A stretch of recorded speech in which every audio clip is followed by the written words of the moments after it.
ஒரு குழந்தை அப்பாவை பார்த்து என்னப்பா பண்றேன்னு கேட்டுதான். பிரார்த்தனை பண்ணிட்டு இருக்கிறேன்னாராம் அப்பா. பிரார்த்தனை பண்ணுனா என்ன கிடைக்கும் அப்படின்னு கேட்டுதான் குழந்தை. எல்லாம் கிடைக்கும் அப்படின்னாராம் அப்பா. நீ வச்சிருக்கிறிய பேனா அது கூட கிடைக்குமான்னு கேட்டுதான் குழந்தை. கிடைக்குமேன்னு இருக்கார்.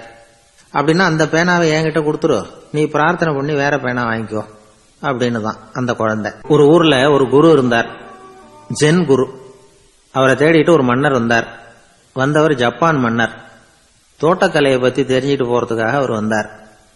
எப்படி தோட்டம் அமைக்கிறது அப்படிங்கறத பத்தி அந்த குரு விவரமா சொல்லி கொடுத்தாரு. ஒரு நாள் 2 நாள் இல்ல, 3 வருஷம் கத்து கொடுத்தார். அதுக்கப்புறம் சொன்னார், நான் கத்து கொடுத்துட்டேன், இனிமே நீங்க போகலாம், போய் தோட்டம் அமைக்கலாம், அதுதான் உங்களுக்கு பரிசை. தோட்டம் அமைச்ச பிறகு சொல்லி அனுப்புங்க, நான் வந்து பாக்கிறேன்.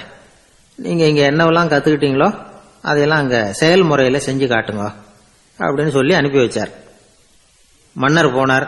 அரண்மனைக்கு பக்கத்திலேயே ஒரு பெரிய தோட்டத்தை உண்டு பண்ணினார். அழகான மரங்களையும் செடிகளையும் உருவாக்கினாரு. கிட்டத்தட்ட 1000 தோட்டக்காரர்களை பயன்படுத்தி 3 வருஷங்கள் முயற்சி பண்ணி அந்த அழகான தோட்டத்தை உருவாக்கினார். குரு கிட்ட இருந்து செய்தி வந்தது, நாளைக்கு வந்து தோட்டத்தை பாக்கிறேன் அப்படின்னு. மன்னர் உடனே சுறுசுறுப்பாயிட்டார்.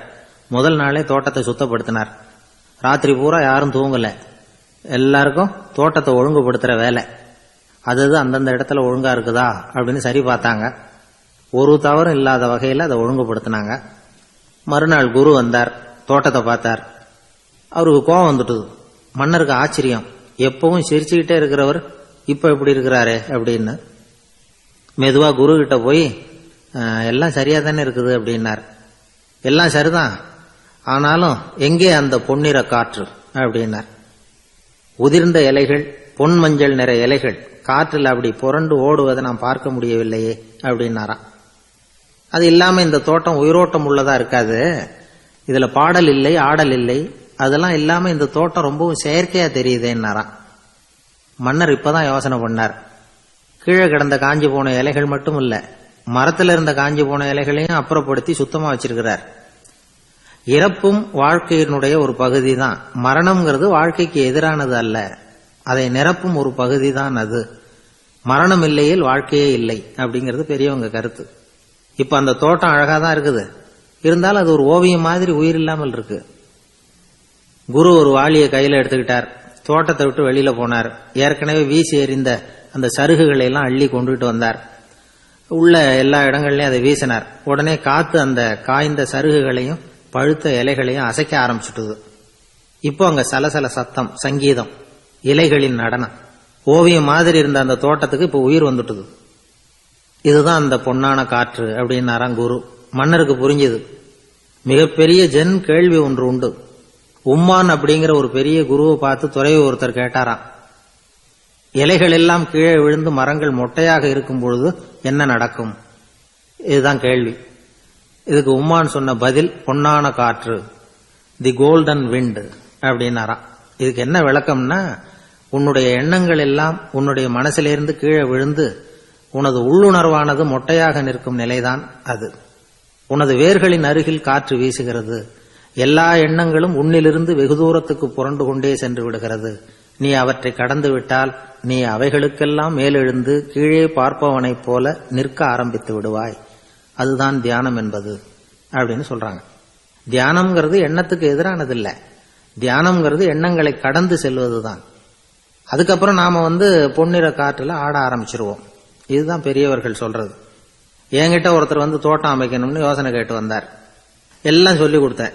செடிகள்லாம் செழிப்பா வளரணும்னா வேர் காயாம பாத்துக்குங்க, தினமும் தண்ணி விடுங்க அப்படின்னு சொல்லி அனுப்பி வச்சேன். 1 மாசம் கழிச்சு ஒரு தோட்டத்தை பாக்கிறதுக்காக போனேன். போய் பார்த்தா எல்லா செடியும் வாடி கிடக்குது. என்னங்க இப்படி பண்ணிவிட்டீங்கன்னு. நீங்க சொன்னபடிதான் செஞ்சேன்னார். என்ன செஞ்சீங்கன்னு கேட்டேன். வேறு காயாம பாத்துக்க சொன்னீங்க, தினமும் ஒரு தடவை எல்லா செடியையும் ஒவ்வொன்னா புடுங்கி பார்த்து வேர் காயாம இருக்கா அப்படின்னு பார்த்துட்டு அதுக்கப்புறம் தண்ணி பாய்ச்சனே, அவ்வளவுதான் அப்படின்னார். ஒரு வயசான பாட்டியின் தாத்தாவும் ஒரு பூங்காவில் உட்காந்து பேசிக்கிட்டு இருக்கிறாங்க. அவங்களுக்கு கல்யாணம் ஆகி 53 வருஷம் ஆச்சு. பிள்ளைங்கள்லாம் படிச்சு பெரிய பெரிய வேலையில இருக்கிறாங்க. பேரன் பேத்திகளும் நல்ல நிலைமையில இருக்கிறாங்க. இந்த தாத்தாவும் பாட்டியும் சிரிச்சு பேசிக்கிட்டு இருந்தத ஒரு பெரியவர் பார்த்தார். அவருக்கு ஆச்சரியமா இருந்தது. இந்த வயசுலயும் இவ்வளவு அந்யோன்யமா இவங்க பேசிக்கிட்டு இருக்கிறாங்களே அப்படின்னு நினைச்சார். சரி நேரிலேயே கேட்டுருவோமே அப்படின்னு நினைச்சுக்கிட்டு கிட்ட போனார். உங்க மன வாழ்க்கையின் வெற்றிக்கான ரகசியம் என்ன அப்படின்னு கேட்டார். இதை கேட்டதும் அந்த தாத்தா சிரிச்சுக்கிட்டே பாட்டியை பார்த்தாராம். அதுக்கப்புறம் சொன்னாராம், நான் இந்த அம்மாவை கல்யாணம் பண்ணிட்டதுக்கும் எங்களுடைய இல்வாழ்க்கை இவ்வளவு நாளா பலம் குறையாம மகிழ்ச்சியா இருக்கிறதுக்கும் காரணம் ஒண்ணுதான். அது என்ன காரணம்னா, எங்களுக்கு இடையில பொதுவா நிறைய குறைகள் உண்டு, அதுதான் காரணம் அப்படின்னாராம். அவர் சொல்றது சரிதான் அப்படிங்கிறது மாதிரி அந்த பாட்டியும் அவரை நிமிர்ந்து பார்த்தாங்களாம். இந்த பெரியவர் மறுபடியும் அந்த பாட்டியை பார்த்து அதே கேள்வியை கேட்டிருக்கார். உங்களுடைய நீண்டகால மன வாழ்க்கைக்கு கிடைச்ச வெற்றி எதனாலேன்னு சொல்ல முடியுமா அப்படின்னு கேட்டாராம். அவங்களும் சிரிச்சுக்கிட்டே பதில் சொன்னாங்களாம். என்ன பதில் தெரியுமா? சில பேரை நாம குறிப்பிட்ட பண்புகளுக்காக நேசிக்கிறோம், வேற சிலரை நாம அந்த பண்புகள் இல்லாத குறைகளுக்காகவே விரும்பி பழகிறோம் இல்லையா அப்படின்னு கேட்டுட்டு தலையை குனிஞ்சுக்கிட்டாங்களாம் அந்த பாட்டியம்மா. அவங்க அப்படி சொன்னதை கேட்டதும் இவருக்கு புதுசா ஞானம் பிறந்தது மாதிரி இருந்துதான். இதுதான் மனம் நிறைந்த மன வாழ்க்கை அப்படிங்கிறார் சுவாமி சின்மயானந்தர். பண்புகளை எப்படி நேசிக்க முடியுதோ அதே மாதிரி பண்புகள் இல்லாத குறைகளையும் நேசிக்க முடியும்.